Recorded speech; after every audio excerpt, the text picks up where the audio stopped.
Many are tense at this time in the world because of inflation or rising prices and the weakening of a country's currency. What should be an economic problem has always been a social problem as well as political tensions everywhere, tensions in the world, especially in developed countries such as South Korea, Japan, the European Union and South America.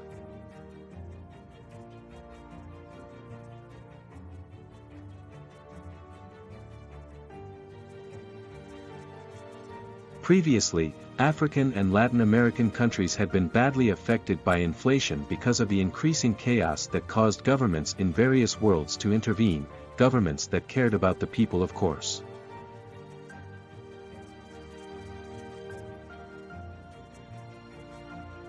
They called for savings, save, provide stock for the next few months and many more. Calls for preparation for doomsday or this small doomsday.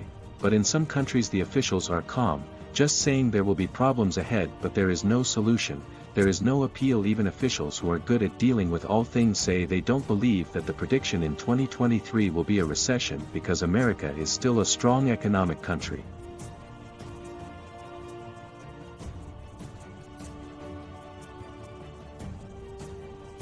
Then a few months later, COVID also entered several countries in the world, where officials panicked and the decisions were rushed.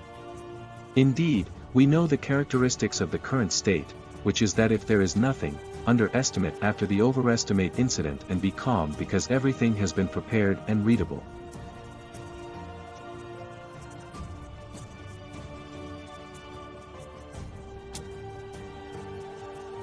There is a solution: go back to officials who are versatile and always everywhere. In the past, they had also said that there would be no military war in the future. It seems to have hit rock bottom. Now, Ukraine and Russia are finally declaring war.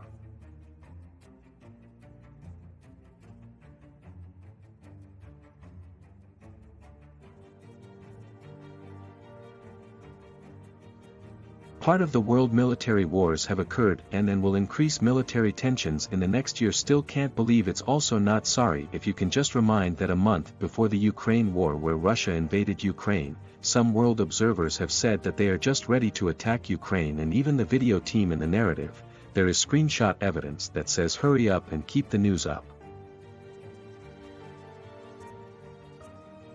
Later, Russia will attack Ukraine and it's true, we will continue to give it, and the duel to enter Russia into Ukraine will be a war. It will be the same as Taiwan in the future.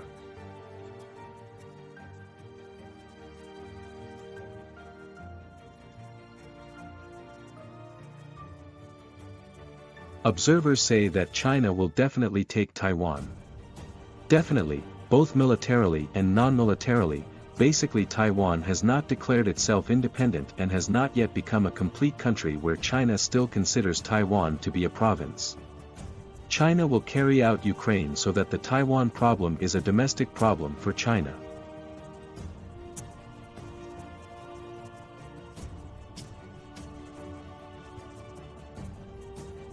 When did it start? Well, this tantrum-like President Biden is indeed looking for a case for war with China with Taiwan's battlefield.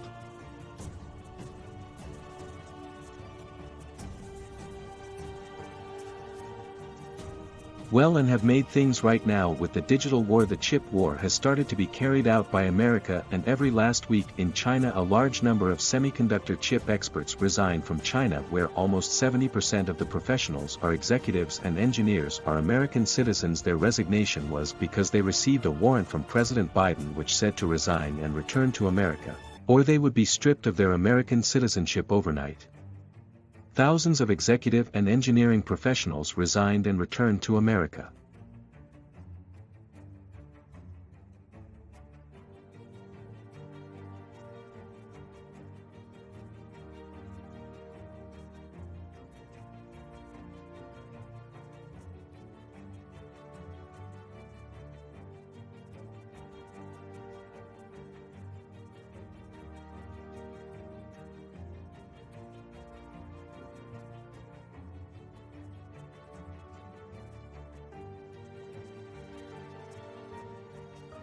Caused the paralysis of China's semiconductor chip industry.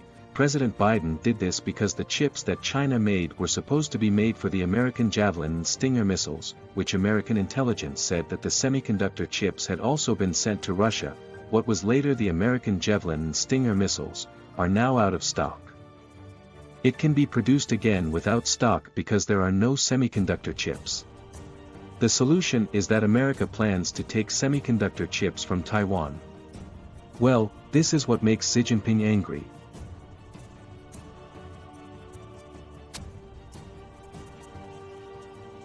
On the day he will be crowned the greatest leader of China, where in the 5th annual session of the Chinese Communist Party he will be appointed president for the 3rd time until there is no limit on his tenure, China is simultaneously being challenged by America. Xi Jinping with his provocation style gives a clear message to the two countries and to the world.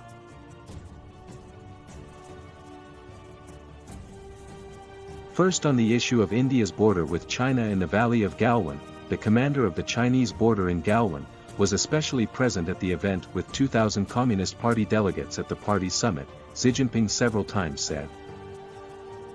As a field commander in Galwan Valley, he is a war hero, for that was ordered by 11 Xi Jinping to be more aggressive with India in his official speech yesterday, and this was grim.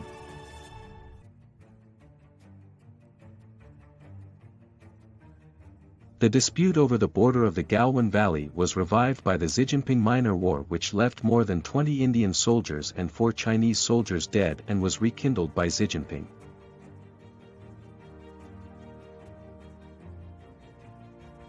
The PLA field commander or file commander of the Chinese army, Shipa Bao, was hailed as a hero because of the gunshot wound to defend the Galwan Valley, which inflamed the anger of many Chinese citizens.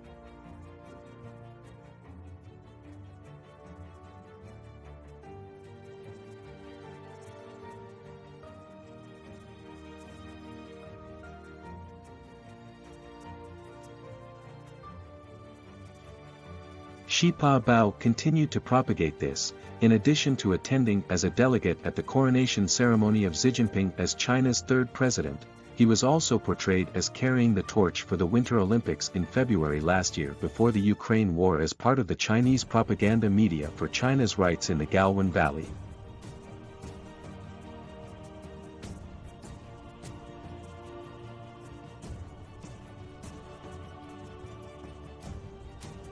China is currently playing against India, and this is the second information to challenge America in Taiwan when semiconductor chips, experts and executives were pulled out of China by Biden's policy. And yesterday, even though the chips were not only for American-guided missiles, but many American companies in China.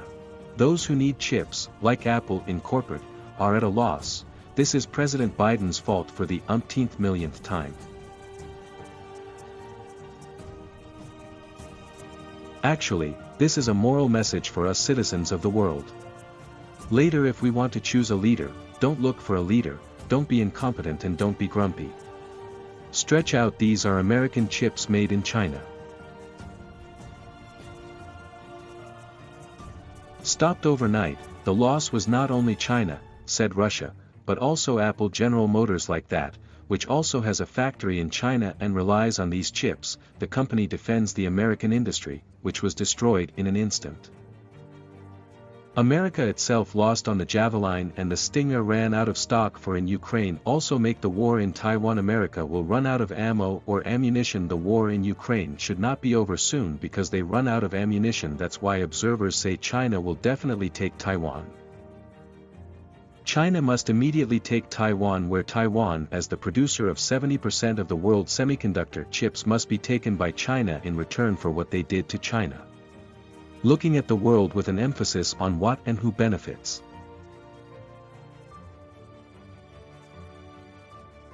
The U.S. economy is likely to slow in 2022 and 2023, but will be narrowly avoiding a recession as the Federal Reserve implements a rate tightening plan to curb inflation, the International Monetary Fund said.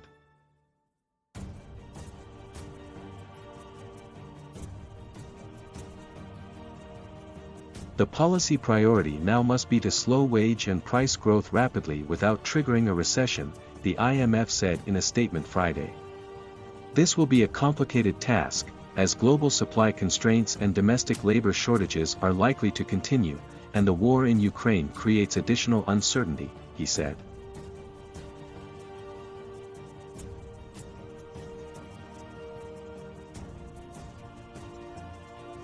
The Fed's plan to immediately raise its benchmark interest rate to 3.5% to 4% should create an upfront tightening of financial conditions that will quickly bring inflation back to target, Managing Director Kristalina Georgieva told reporters following the release of the closing statement on her article.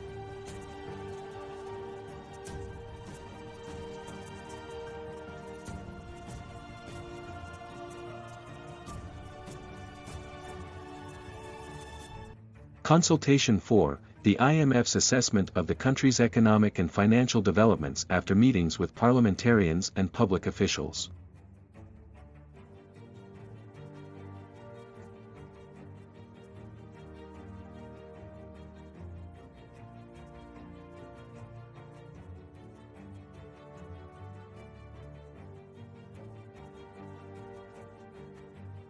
As central banks around the world simultaneously raise interest rates in response to inflation, the world may be moving towards a global recession in 2023 and a series of financial crises in emerging markets and emerging economies that will cost them, according to a comprehensive new report. Study by the World Bank.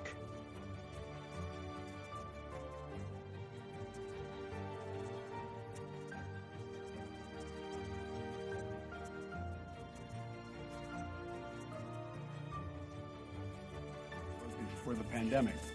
Since I came to office, that's what we've done. Historic vaccination efforts that saved lives, helped our economy recover from the lost jobs during the pandemic. 10 million jobs created, a record for any administration at this point in the presidency. 3.5% unemployment, 50-year low. 700,000, nearly 700,000 manufacturing jobs created, with companies investing billions of dollars to build industries of the future here in America. Proving that Made in America is no longer just a slogan. We're rebuilding our roads, our bridges, our ports, our airports. We're delivering clean water, high-speed internet to every American. The price of gas at the pump is coming down. It's down $1.20 since this summer, and just this week, last week, it's fallen another 10 cents. And today we have further proof that we're rebuilding the economy in a responsible way. Today, my administration announced that this year, the deficit fell by $1.4 trillion, the largest one-year drop in American history, $1.4 trillion decline in the deficit. Let me repeat that, the largest ever decline in the federal deficit. Let me be clear, this record deficit reduction includes the cost of my student loan plan and everything else we're paying for. The deficit is down $1.4 trillion this year, even after accounting for 30 years of debt relief paid in advance. You know, this follows last year's drop of $350 billion in the deficit. And because we're making sure the largest corporations pay their fair share, cracking down on billionaire tax cheats and giving Medicare the power to negotiate lower drug prices in the future, just getting underway, which lowers one of the biggest costs that the government and families have to pay, will reduce because of that the deficit another $250 billion over the next 10 years.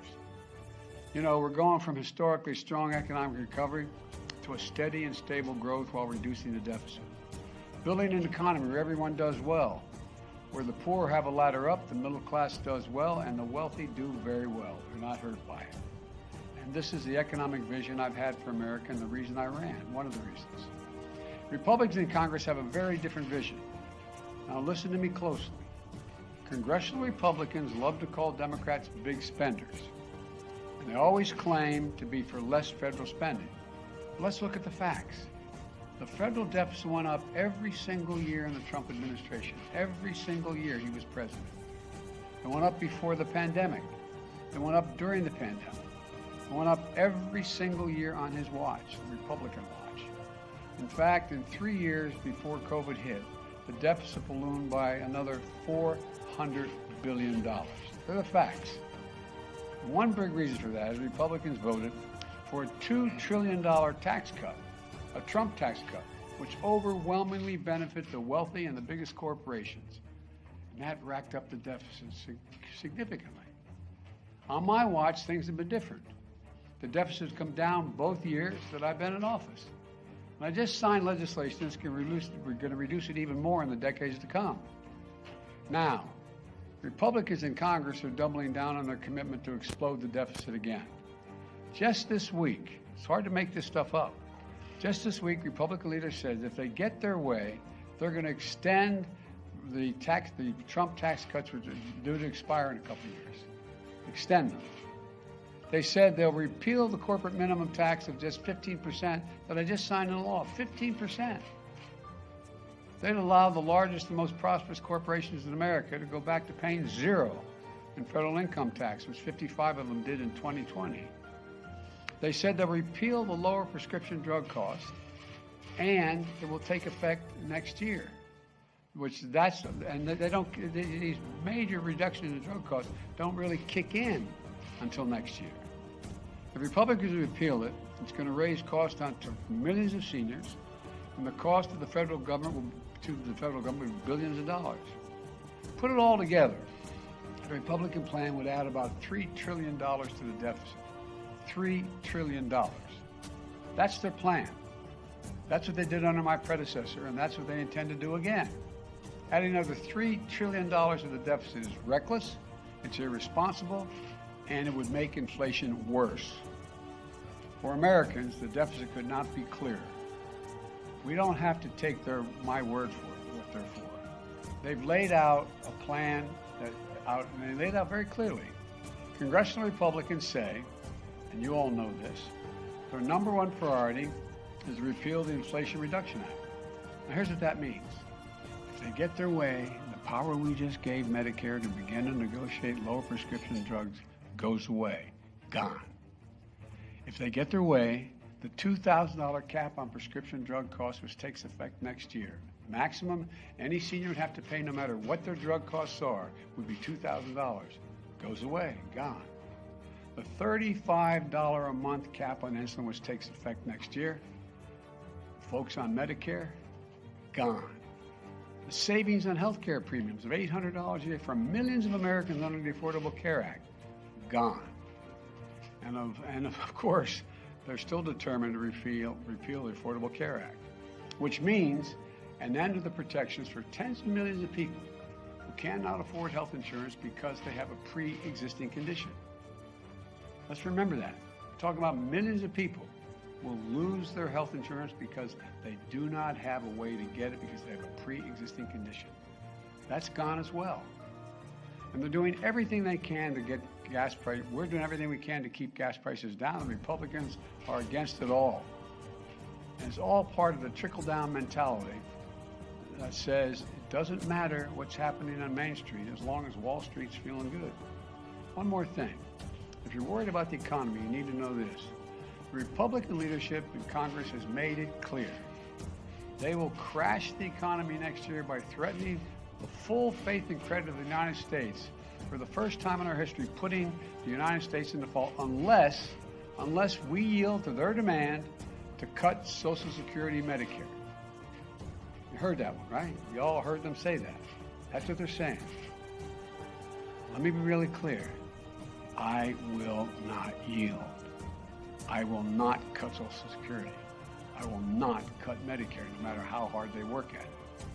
Folks, we know what the Republicans in Congress will do if they regain power. They're telling us, they're being straight up about it. They're going to repeal lower prescription drug prices I just signed into law and raise drug prices. They're going to cut Social Security and Medicare. They'll pass massive tax cuts for the wealthy, make them permanent, but they're not now, the individual tax cuts. They'll threaten the very foundations of the American economy if we don't meet their demands.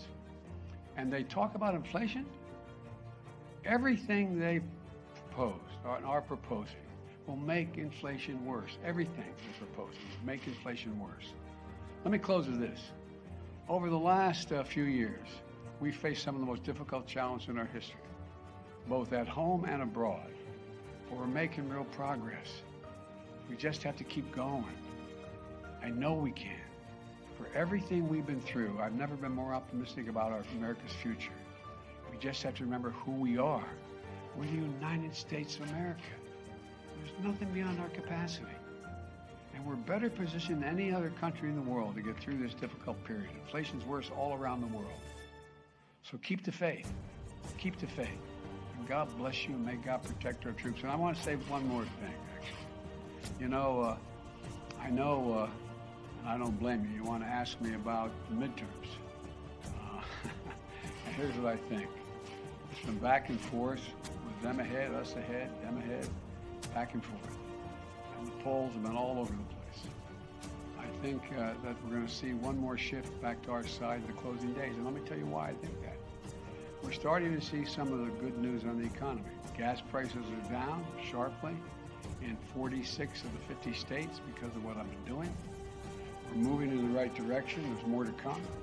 State unemployment today, state unemployment, is all-time lows in 11 states, and 17 states have unemployment rates under 3%. New deficit numbers, it's a record decrease. It's never happened before.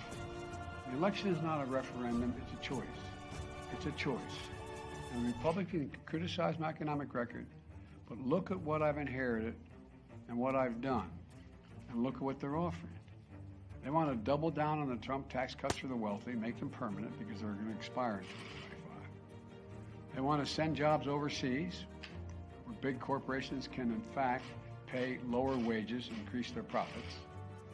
And these are tax cuts that give most benefits to billionaires and wealthy corporations. And let's get specific. They want to abolish the 15%.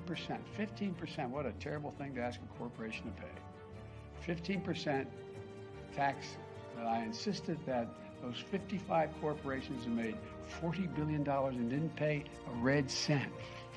Now, my God, they got to pay 15%. If the Republicans get their way, the deficit is going to soar. The tax burden is going to fall on the middle class. And Republicans are working really hard. And this is what kind of, I have to admit, every once in a while they surprise me. They have three, not one, not two, three plans to cut Social Security benefits. Three plans. They're not going to stop there. They're going to do big pharma's bidding to repeal my plan to allow Medicare to negotiate prescription drug prices.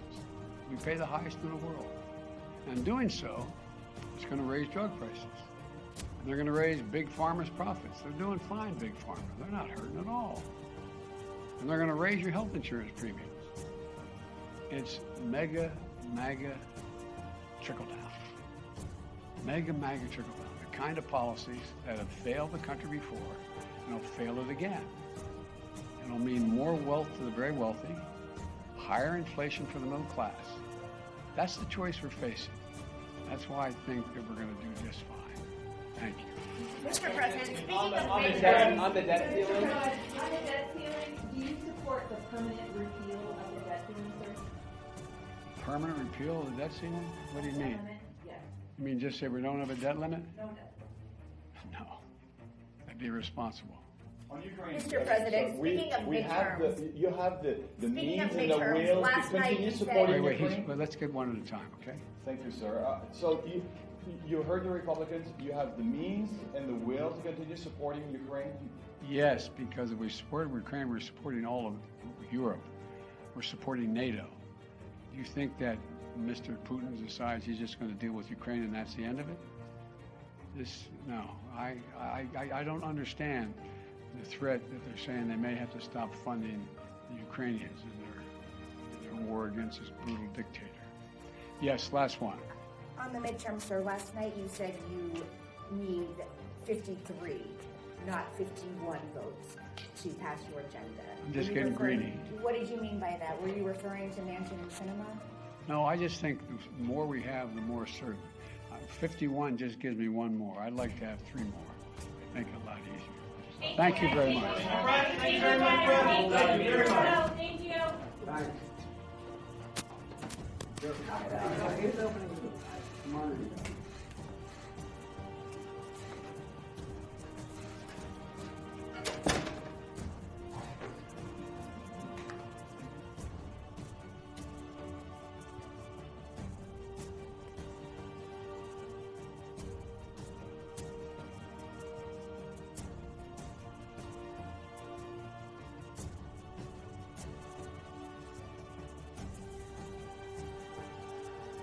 Central banks around the world have been raising interest rates this year with a degree of synchronicity not seen over the past 5 decades, a trend that is likely to continue well into next year, according to the report.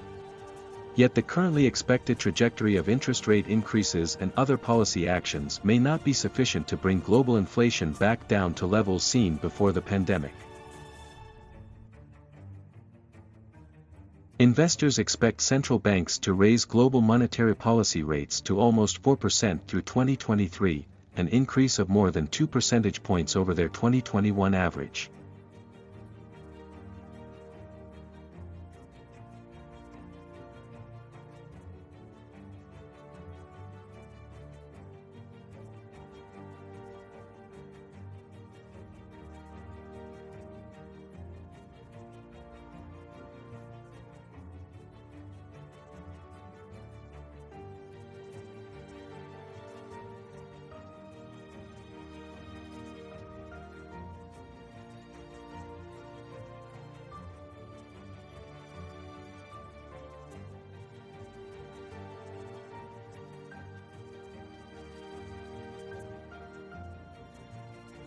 Unless supply disruptions and labor market pressures subside, those interest rate increases could leave the global core inflation rate, excluding energy, at about 5% in 2023, nearly double the 5-year average before the pandemic, the study finds.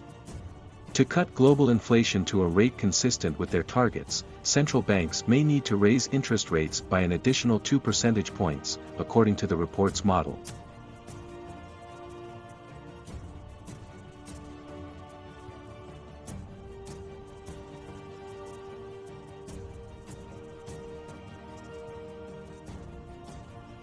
If this were accompanied by financial market stress, global GDP growth would slow to 0.5% in 2023, a 0.4% contraction in per capita terms that would meet the technical definition of a global recession.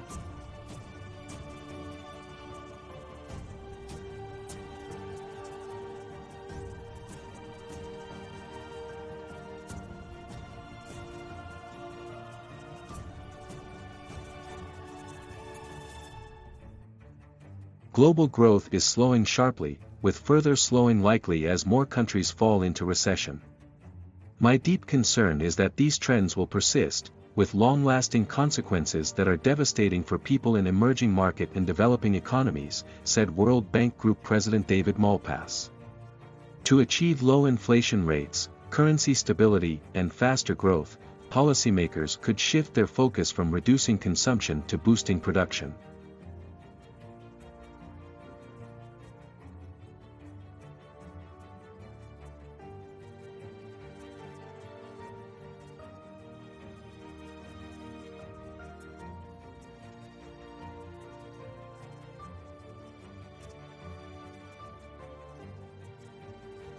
Policies should seek to generate additional investment and improve productivity and capital allocation, which are critical for growth and poverty reduction.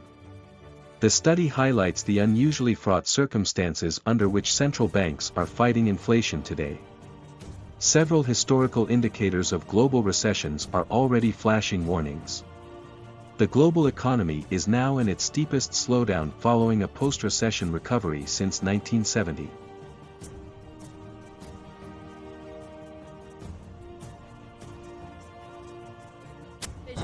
For a low-tax, high-growth economy that would take advantage of the freedoms of Brexit.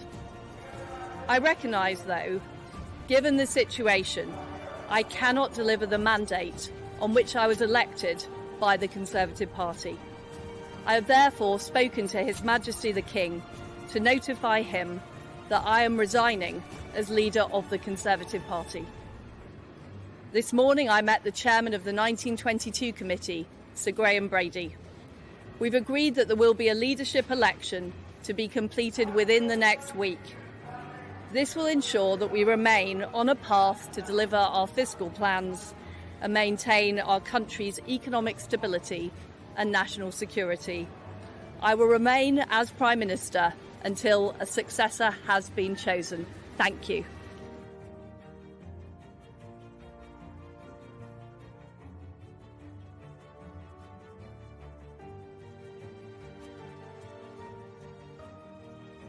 expectation. Global consumer confidence has already suffered a much sharper decline than in the run-up to previous global recessions. The world's three largest economies, the United States, China, and the Euro area, have been slowing sharply. Under the circumstances, even a moderate hit to the global economy over the next year could tip it into recession.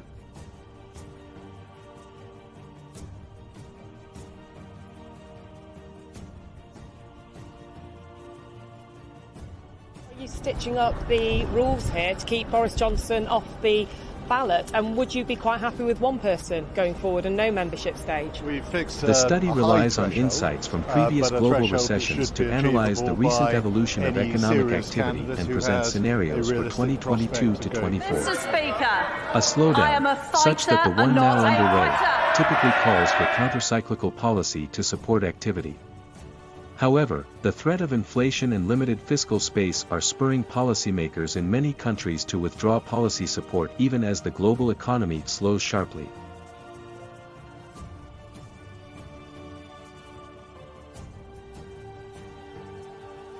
I am determined to deliver. I cannot deliver the mandate.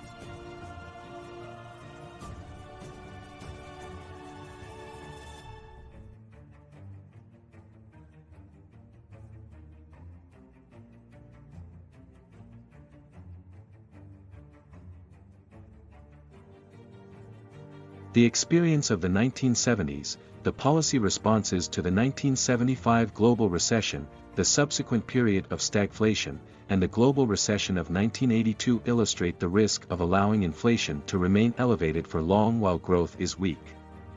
The 1982 global